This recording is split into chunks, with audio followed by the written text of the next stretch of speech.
Even though the Boston Bruins lost out on Rasmus Andersson, there is still a big need on the right side of the defense, and you can bet Don Sweeney will be looking to fill that hole here prior to the trade deadline.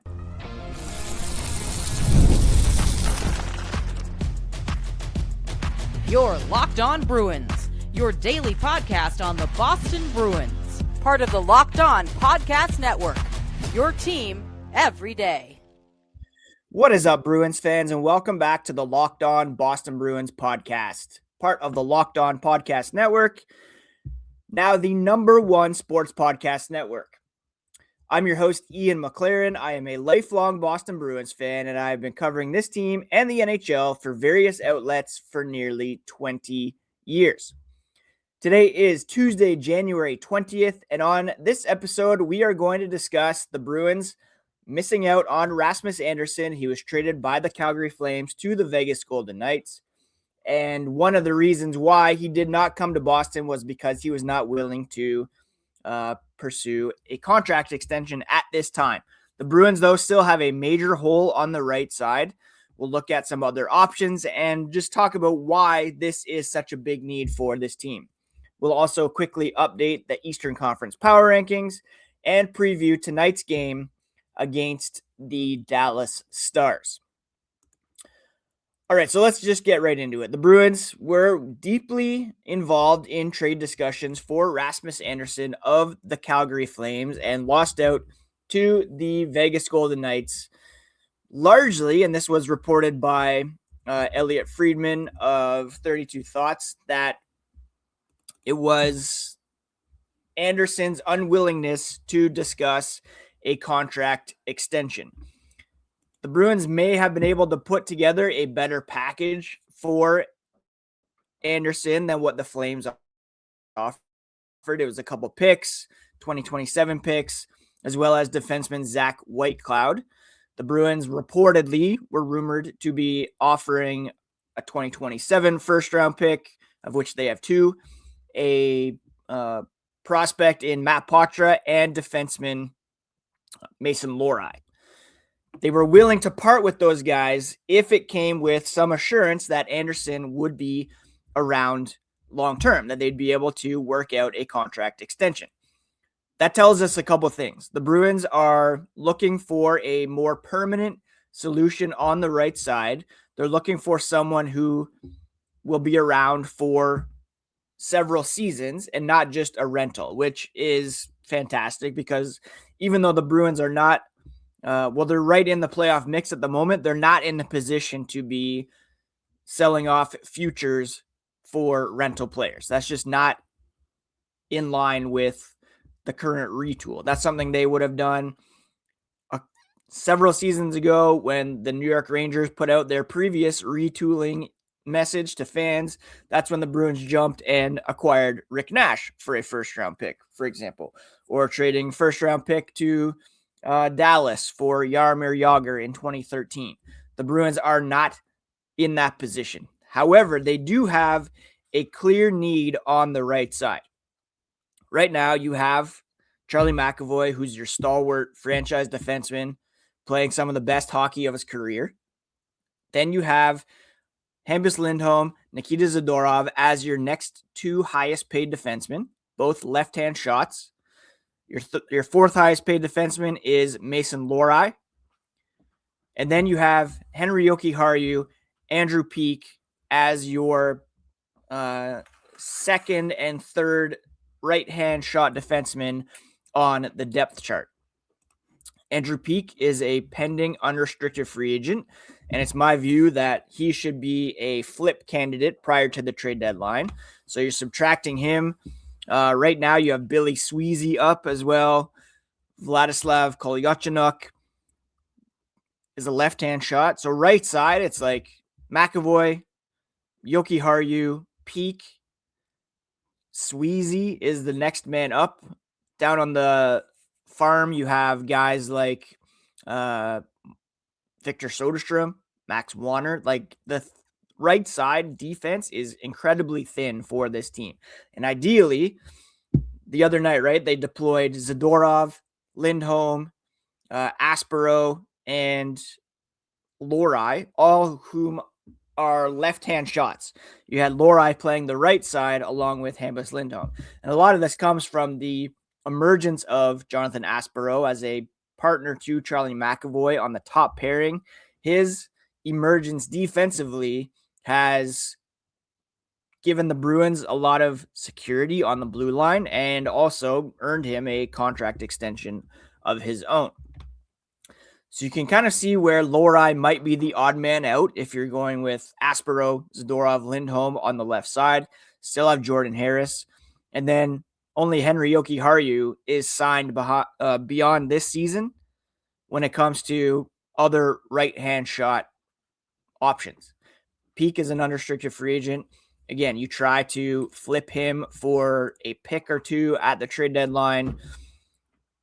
You need someone on the right side to stabilize the blue line for the Boston Bruins. Ideally, someone who can help quarterback a power play. That's why they were targeting Andersson. He is affordable this season. He's going to need a contract extension of his own. If the Bruins were able to convince him to come to Boston, sign with the Bruins long-term, that would have been a done deal. As it happens, the Bruins missed out. He's now a member of the Vegas Golden Knights and could very well sign. Now, apart from him, the market for right-hand shot defensemen incredibly thin.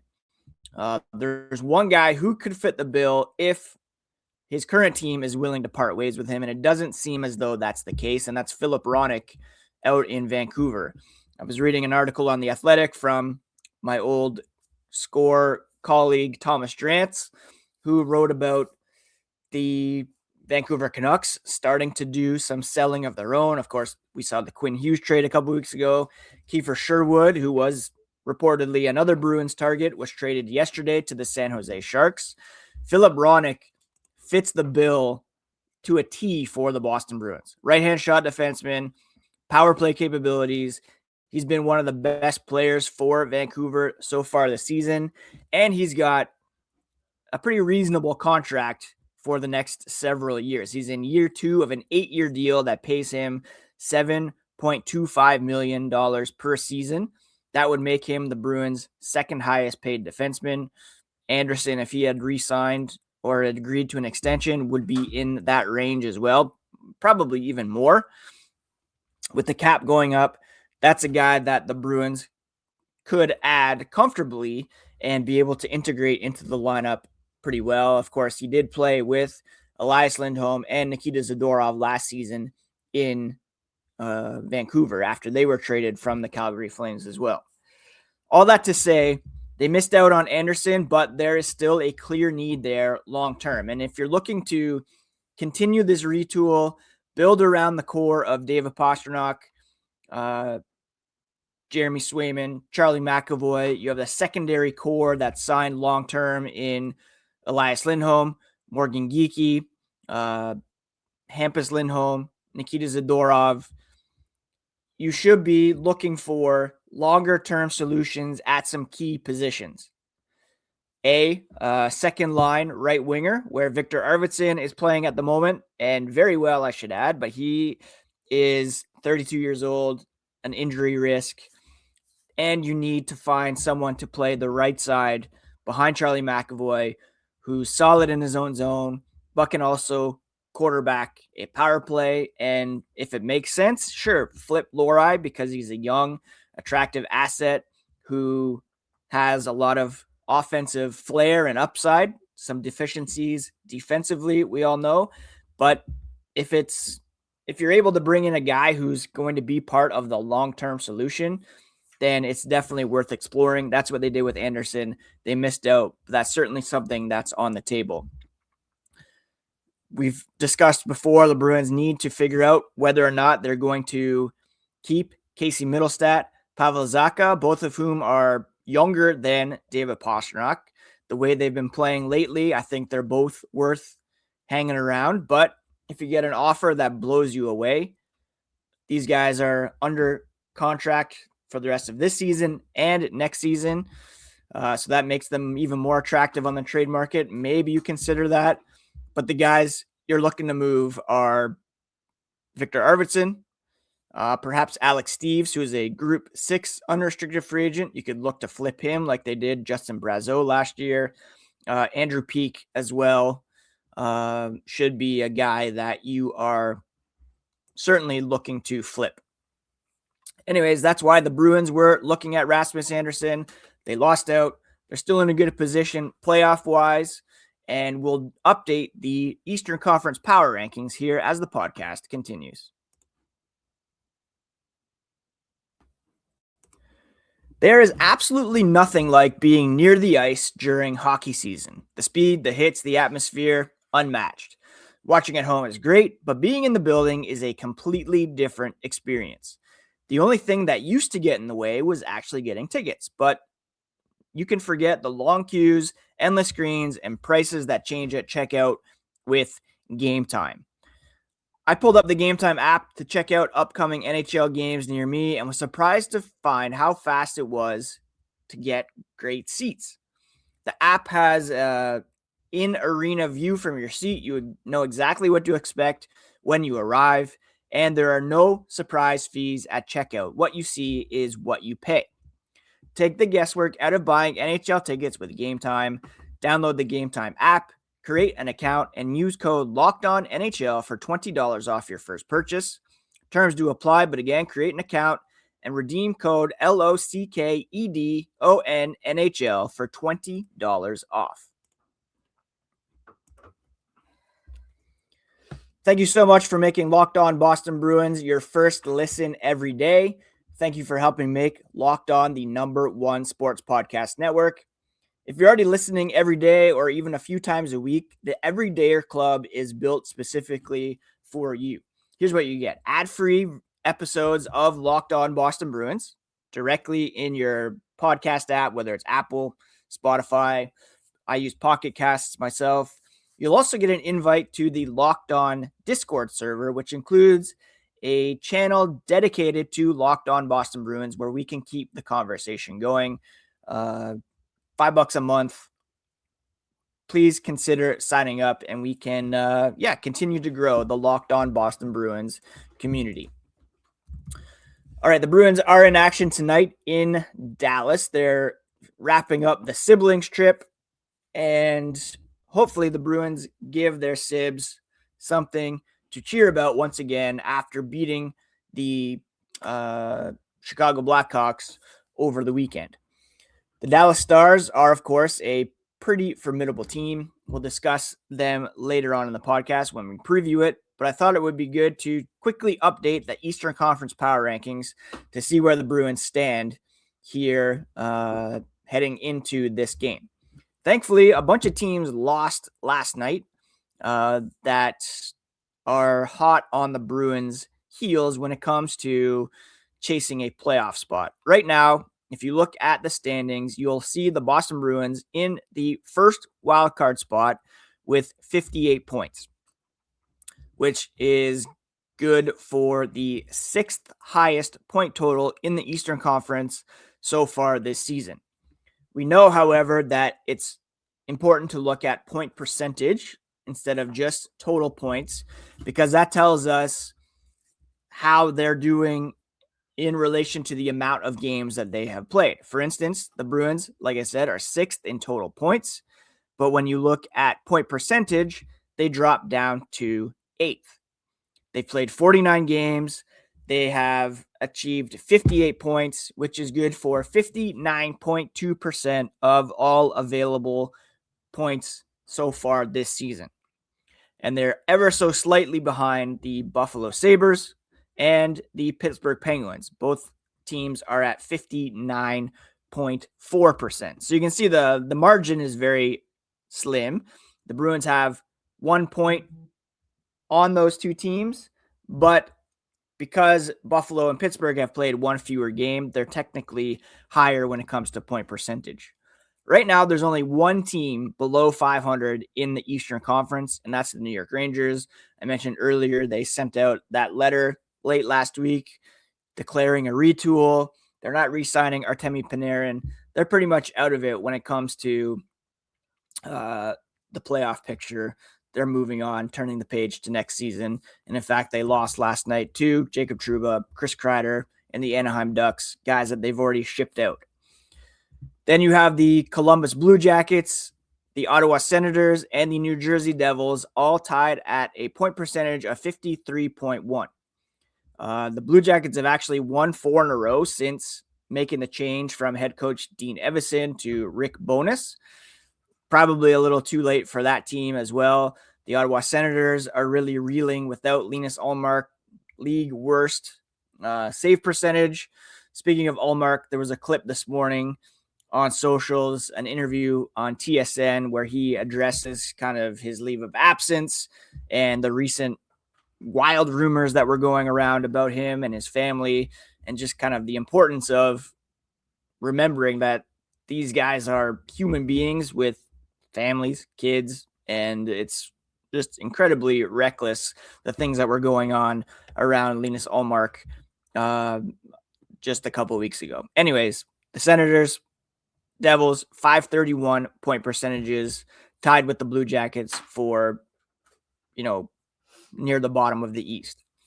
Then you have the Washington Capitals with a 54% point percentage, the Florida Panthers at 55.2, and they just got Matthew Tkachuk back in the lineup, although they lost yesterday to the San Jose Sharks in a game that featured something that unites us all in a goalie fight. So fun to see that happen, even though we do not like the Panthers at all. And then you have the Philadelphia Flyers and the Toronto Maple Leafs all trailing our Boston Bruins right now in terms of point percentage. And there's a bit of a gap there between the Leafs and the Bruins. The Leafs have played 49 games, level with Boston, but they have a record of 24, 17, and 8, whereas the Bruins are at 28, 19, and 2. And it's always important to look at regulation wins because that can often be a tiebreaker. And the Bruins actually have the third most regulation wins in the Eastern Conference this season. Tampa Bay has 24. The Hurricanes, Panthers have 22. And the Red Wings, tied with the Bruins and the Washington Capitals, at 21. If we're looking at goal differential, the Bruins have blown the opposition out of the water lately. So their goal differential is now up to third best in the Eastern Conference at plus 14. Tampa is way out ahead at plus 46. Carolina Hurricanes second at plus 28. And a lot of that is fueled by the incredible rookie performance by Brandon Bussi, who I see a lot of people saying, well, the Bruins should have kept him. They let him go. Don't forget, he was also a Panther after the Bruins had him, and they placed him on waivers as well.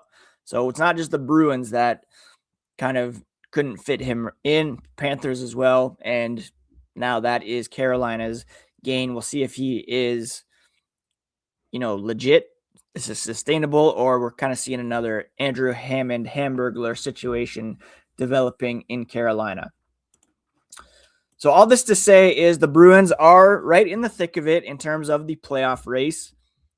They have won 6 in a row, like 7 of their last 8, and they've been dynamite since that, and including that New Year's Eve game against the Edmonton Oilers. They have a pretty favorable schedule down the stretch as well, which is something to keep in mind. And there's a real possibility that these Bruins are a playoff team. At the very least, they are not the team that bottomed out last season. They're not the team that was in line to pick top 5. They're not the team that couldn't get a save from Jeremy Swayman, that lost 2 key defensemen, traded away a bunch of core long-term players. We're not going to see that again. Like, this is not the same team. They're more closely resembling a team from 2 years ago that made the playoffs and beat the Toronto Maple Leafs in the opening round of the playoffs. So last season was a bit of a blip. That's not to say the Bruins should be all in and making deals like renting a Rasmus Andersson. And, as much as we quibble about the package that they were reportedly offering to Calgary, the fact that Don Sweeney wasn't willing to pull the trigger without a contract extension in place is somewhat encouraging, because it shows that he's looking to improve the team long term, and not just a temporary boost to try to get into the playoffs. And that's what we want to see. So right now, the Bruins right in the thick of it in the playoff race. They got a big game coming up tonight against the Dallas Stars, with the siblings in attendance once again. And it's a game we'll preview here as the podcast continues.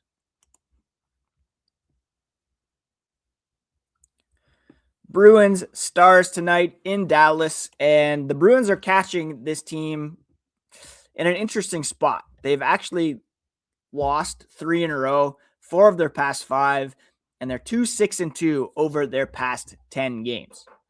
This is a team that has a ton of offensive firepower, and it's kind of curious that they are struggling at the moment, because I really thought they could be, and still should be, a legit Stanley Cup contender. But for whatever reason, they're kind of scuffling right now.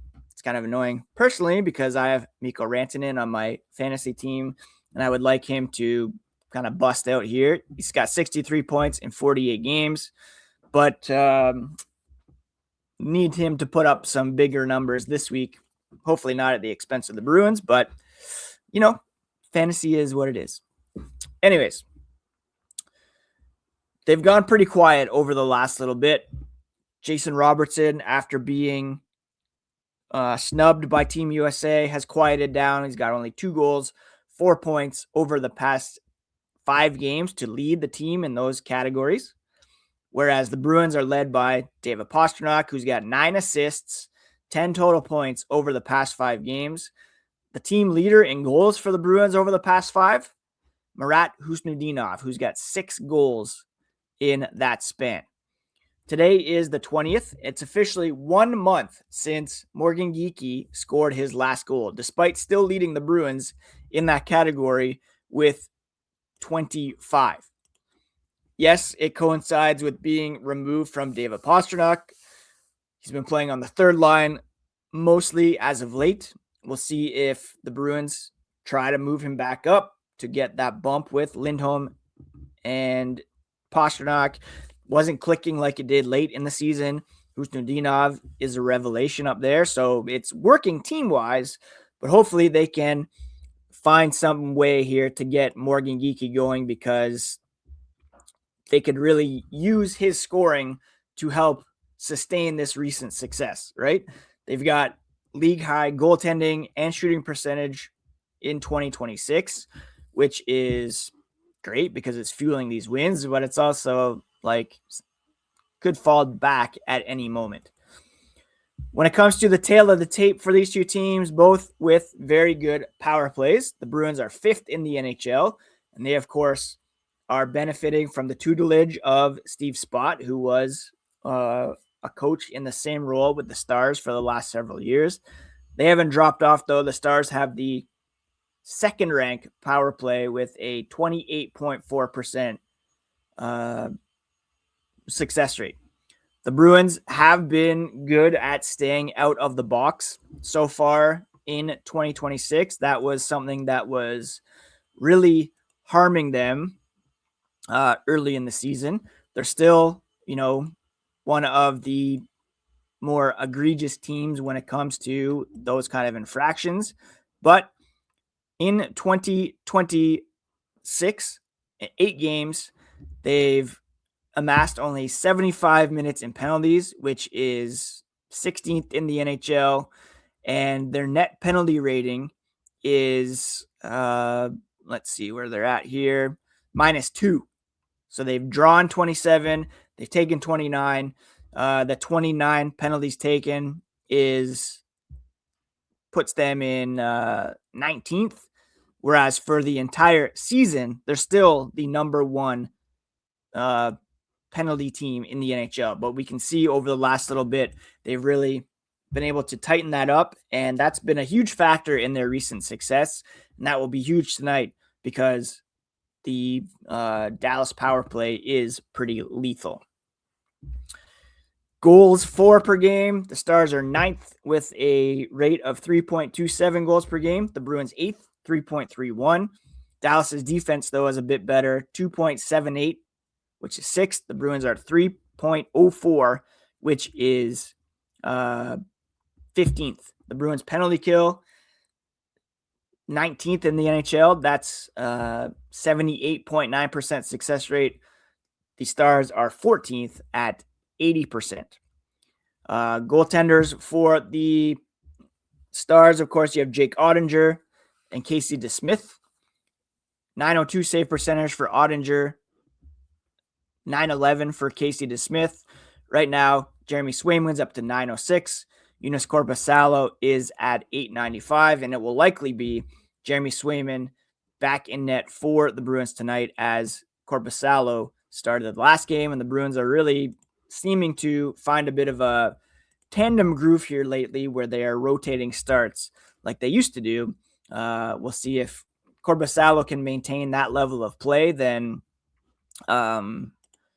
maybe that's something that they'll continue, but I would expect Swayman to get, 2 out of every 3 starts at some point as they continue to fight for a playoff spot.